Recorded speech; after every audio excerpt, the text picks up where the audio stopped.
Twist villains are some of the most interesting characters in all of anime and manga. There is something so satisfying about getting to know a character and then bam, they suddenly become a villain and you realize you were tricked from the very beginning. But here's the problem. For every legendary Twist villain, there are like 50 other villain reveals that completely fail. And the main difference that separates those two is foreshadowing. So I'm going to take a bunch of these characters, compare them, and figure out what are the ingredients to foreshadow an epic Twist villain. The first thing you need to know is that there are basically two types of Twist villains. First up, we got the ones that most people think about when they hear Twist villain. It's a character who starts either as a good guy or just a regular person. But that's to hide the fact that they were actually a villain the entire time. The whole twist comes from realizing this person we trusted was actually planning the downfall of the good guys from the very beginning. It's characters like Reina from Attack on Titan, Aizen from Bleach, or Obito from Naruto, that kind of stuff. The twist works because we fully believe they're good guys until they're not. Let's call those hidden twist villains. Now, the second type also has a twist, but it's a bit of a different one. With these characters, they're not actually lying to the audience. In the beginning, they're genuinely good guys that you care about. But at some point, something happens that makes them snap. And that's when we watch them turn into a villain. The twist isn't about finding out who they really were. It's about watching someone we genuinely cared about become an absolute menace. Those are characters like Griffith from Berserk or even Suguro Geto from Jujutsu Kaisen. Let's call those guys the fallen Twist villains. The reason it's important to separate those two is because it's not really possible to be both hidden and fallen at the same time. I mean, I've personally never seen that before. The best Twist villains know exactly what category they're in, which then allows the story to foreshadow them. Here's the cool thing.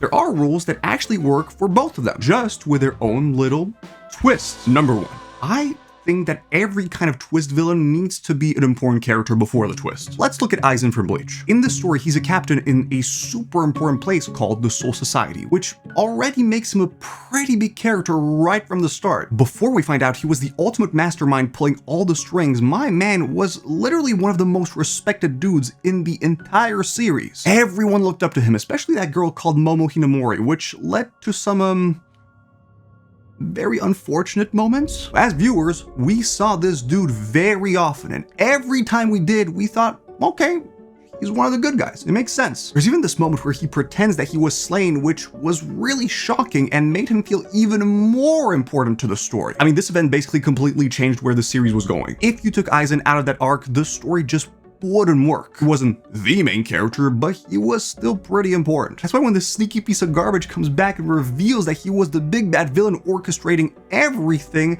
that twist hit us like crazy. Don't even lie, I know you thought it was really cool. It worked because Aizen wasn't just some throwaway character. This man mattered before we knew he was evil. Now, if we're talking about the second type of twist villain, Griffith from Berserk takes this idea even further. He isn't just some important character. No. Griffith is one of the main characters. I mean, like, the whole beginning of Berserk basically revolves around this boy's dream, which is ruling his own kingdom. He even has a squad called the Band of the Hawk who would literally all sacrifice themselves to help him achieve this dream. And Guts, as in, the main character, is part of this band. So that should kind of tell you everything you need to know about how important Griffith is to the story. Everything was built around him. Every single major plot point leading up to that twist connected back to him in some way. This man was basically the story. So when that twist finally happened, it was like watching the whole thing get flipped, and it felt extremely shocking. Listen, if the series pulls a twist where, like, random background dude number 33 suddenly becomes the villain, why should I care? If they didn't actually matter to the plot or any of the other characters, the audience isn't gonna suddenly be like, oh my god, how could he do this to us? It's gonna fall flat and it's gonna feel super unsatisfying. And that's because there is just zero emotional investment. Even characters who aren't the main focus, like Reina from Attack on Titan, were still important enough to make the reveal feel surprising and satisfying. They had enough screen time to create foreshadowing, and all the story had to do was make them look like good guys, which is actually point number 2. The best twist villains know how to use misdirection. Basically, the best stories foreshadow their villains in a way where you don't even suspect that there's going to be a twist. For the hidden villains, they have to stay pretty discreet while keeping their fake, good guy act. That's like the golden rule, but the cool thing is there isn't just one way to pull this off. Check out what Bleach did. The author used this trick where he created a super sketchy character to make sure all eyes were on the wrong person, while the real villain was just there, chilling in the background. From the moment Gin showed up on screen, this dude just looked like a bad person. I mean, this man had that creepy smile, those snake eyes, and he talked in a way that immediately made you think, yeah, this dude is up to some sketchy stuff, He felt like the obvious bad guy, especially next to Aizen, who was over there playing the perfect good guy role. Some other examples are Raina or the guy from Erased. The series just built them up as these reliable characters so that your brain couldn't even think about the idea of them being a villain. I mean, there were some clues, but we're going to talk about this in a second. My point is that sometimes the best way to hide a villain is just to make them so likable that nobody even thinks they're the imposter. With fallen twist villains, the misdirection is a little different because they're not trying to hide that they're evil. They're just not evil yet. In Jujutsu Kaisen, for example, they build Geto up as this genuinely good guy, just like they did with Aizen. On top of that, he's always the one trying to be kind to other people, to reassure them, to understand them. He's the guy who wants to protect everyone. So even if you saw the JJK Zero movie where, he's already shown as the bad guy, when you watch the main series, that twist still feels surprising. The audience has to have some real feelings about these characters so that these feelings can be used to surprise them. That's why importance works really well with misdirection. When a character is important, the story actually has the time to build up these feelings. This is super useful because viewers have seen a lot of these series, so they know how twists work, right? People just expect certain types of characters to act a certain way, or for the story to go in a certain direction. The best twist villains take those expectations and flip them upside down. They make you feel like they're going in one direction, and they suddenly go in the complete opposite direction. Secret sauce is knowing the audience well enough to predict exactly what they're thinking, then crafting the misdirection. And that brings me to point number 3. Misdirection is good, but the absolute best twist villains add another layer that will blow your mind if it's done well. And that's clues. And this is like one of the most important ingredients to foreshadow a twist villain. I know I'm talking a lot about Bleach, but it's because they kinda nail this technique with Aizen. Throughout the early parts of the story, they explain what his powers can do, but we never actually see the man in action. We are told that he showed his abilities to the other captains, so we trust that the important characters know. Which means that at this point, everybody's thinking, oh, his power is just making some base collusions.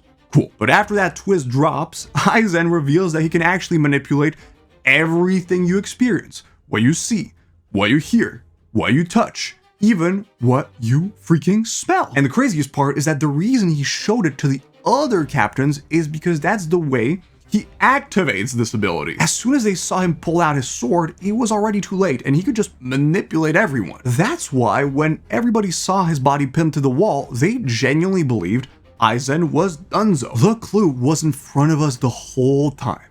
Why the heck would he never show off his abilities? But the explanation our brains came up with was, something like, he'll show them to us in an epic fight later on. Whatever. When he's missing from important scenes, it gets explained by his captain duties. The audience buys these explanations because they make perfect sense within the story and the world. But when that reveal finally hits, we realize all these things had a completely different explanation. For Griffith, he keeps saying he would sacrifice anything for his dream. And as an audience, we're sitting there thinking, he's determined or whatever. But what he actually means is that he would literally sacrifice anything and anyone, even if he has to become the most vile villain you could imagine. To be honest, I also think that there's something about the way he looks. First of all, the story really tries super hard to portray him like this pure being, if that makes sense. Like, if I ask most people what an angel looks like, they'd probably show me or think about something like Griffith. And because he looks like that, it almost feels like the story is trying to hide something way darker. I also think there's something to say about the fact that he doesn't really have any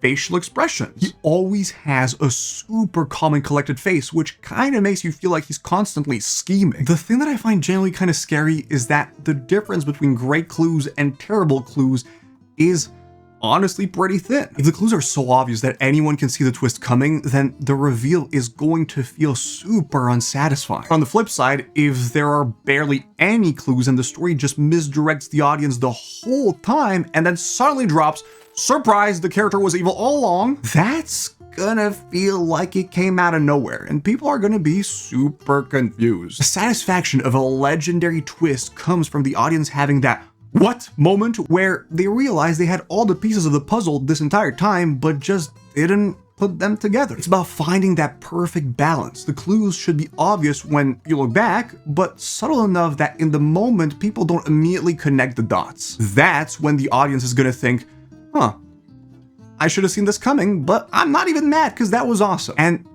to be honest, this is kind of tough because everyone's brain works differently. Something that might be obvious to you might not be super obvious to me. For example, I immediately knew that Reina was the Armored Titan in Attack on Titan because, come on, look at that hair. But a lot of people had absolutely no clue. And some people knew that Tobi and Obito were the same person in Naruto, and I personally had no idea, even though it's literally in the name, which weirdly enough brings me to point number 4. And I have to say, this is probably the most underrated one. A twist villain can nail every single thing I just talked about, but if their motivation is bad, then congratulations, twist is also bad. For Geto, he's a sorcerer who starts out as this genuinely good guy who actually cares about protecting people from monsters. Then one day, he realizes that non-sorcerers are just ungrateful pieces of garbage and actively make everything worse. But the final straw comes when he gets sent to another mission and finds 2 little girls locked up in a cave. These kids haven't done anything wrong. They're just there because they have sorcerer powers too.